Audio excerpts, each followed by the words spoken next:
Alright guys, welcome back to the channel. I just made a video, but I'm going to make another video talking about a different subject, and probably add these videos some day around the same time, so we'll have two subjects out there for kind of people to think about and ponder.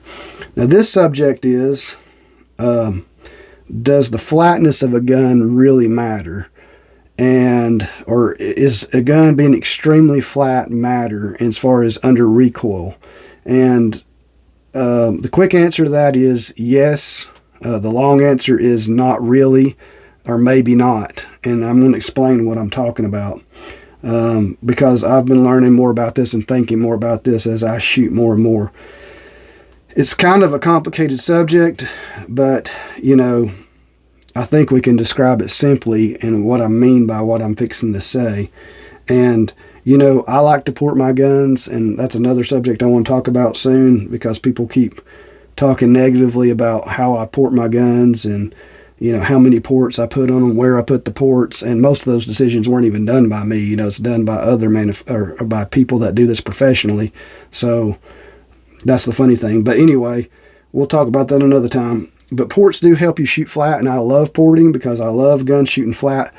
Myself, the way my hands are made, the way I shoot, you know, I've always been more of an accuracy shooter, and now I'm kind of moved into the competition space.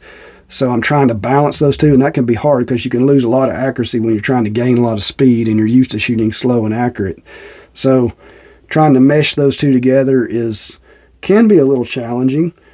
So porting has really helped me because I've never cared about keeping a gun super flat. And with a guy, you know, being a guy that has small to medium hands, you know, keeping a gun flat is sometimes a little bit more challenging for me than it is some people.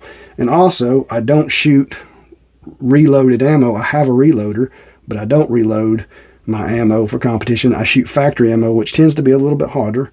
So ports does kind of put me on the same playing field as people that actually load their own low power factor ammo, where it's barely meeting the minimum power factor for their gun. So, you know, I probably should start doing that, but I haven't done that yet. But let's talk about flatness. The flatness of, get back on subject here, the flatness of how a gun tracks, how a gun shoots. And when I say yes, flatness does matter, I'm going to show you. So if you're looking through the red dot, let's just show you on this piece of paper here.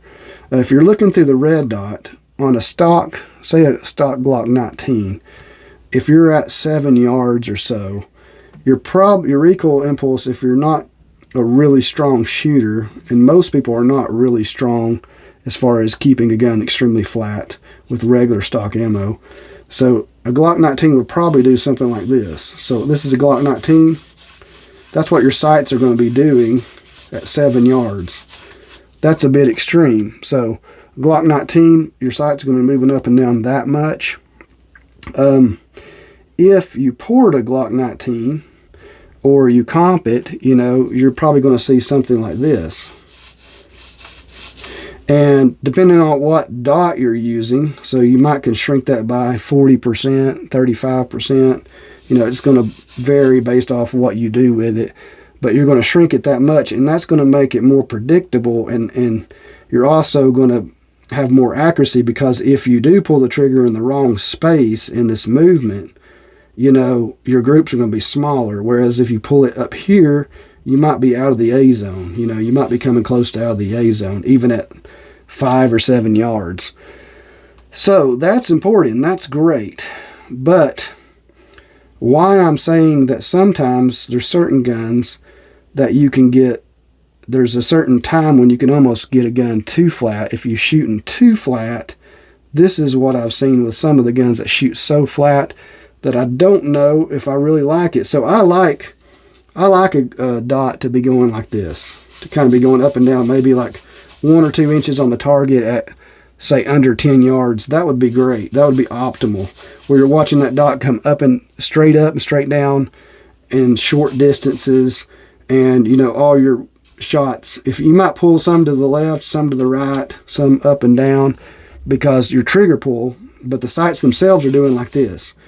But when you get a gun that's super flat or extremely flat and hardly moves at all, I find that the recoil energy's got to go somewhere, so it's coming straight back into your hand. You almost get like this. And I feel like this kind of motion where you get this vibration of the recoil impulse where it's not really tracking up and down because it's so flat that you hardly see the dot rising, but it's just kind of bouncing back and forth. It might be more like this. Every time you're shooting, it's going like this. You know, sometimes that's harder to predict. It's harder to predict when to fire the trigger. I feel like this creates a cadence of sorts. And so when your muzzle is rising slightly, I prefer that, but not much. I want it to be very little, but just go straight up and down. But when a gun is extremely flat, sometimes you're just getting this vibration from the recoil and the cycling of the slide, and I find that harder to predict. So it's interesting I've never heard anybody talk about this, so I kind of wanted to speak my mind on it and kind of state what I like. And so I like a gun that has just a tiny bit of muzzle rise, maybe around a 3/4 of an inch to an inch is the best, but you start getting less than that and the muzzle stays extremely flat. I find it kind of awkward, and it's kind of hard to follow the cadence of the gun. And sometimes what happens too is it comes here and then it'll come down here, and the muzzle sometimes will dip below the target. I like it when you fire the shot and the gun goes up and it comes back down. When you have no muzzle rise, it's sometimes dipping below the target, which I find harder to predict as well. So I like guns that kind of give you kind of a cadence of up and down. And so there's a certain point where a gun shooting flat can become kind of annoying for me. It may not be for you, but for me, there's a certain place where flatness becomes kind of harder to deal with. If you have any questions, comments, leave them below. Please like and subscribe. God bless. I hope this video was informative or gave you something to think about. If you have any thoughts on this, please leave them below. God bless. Have a great day.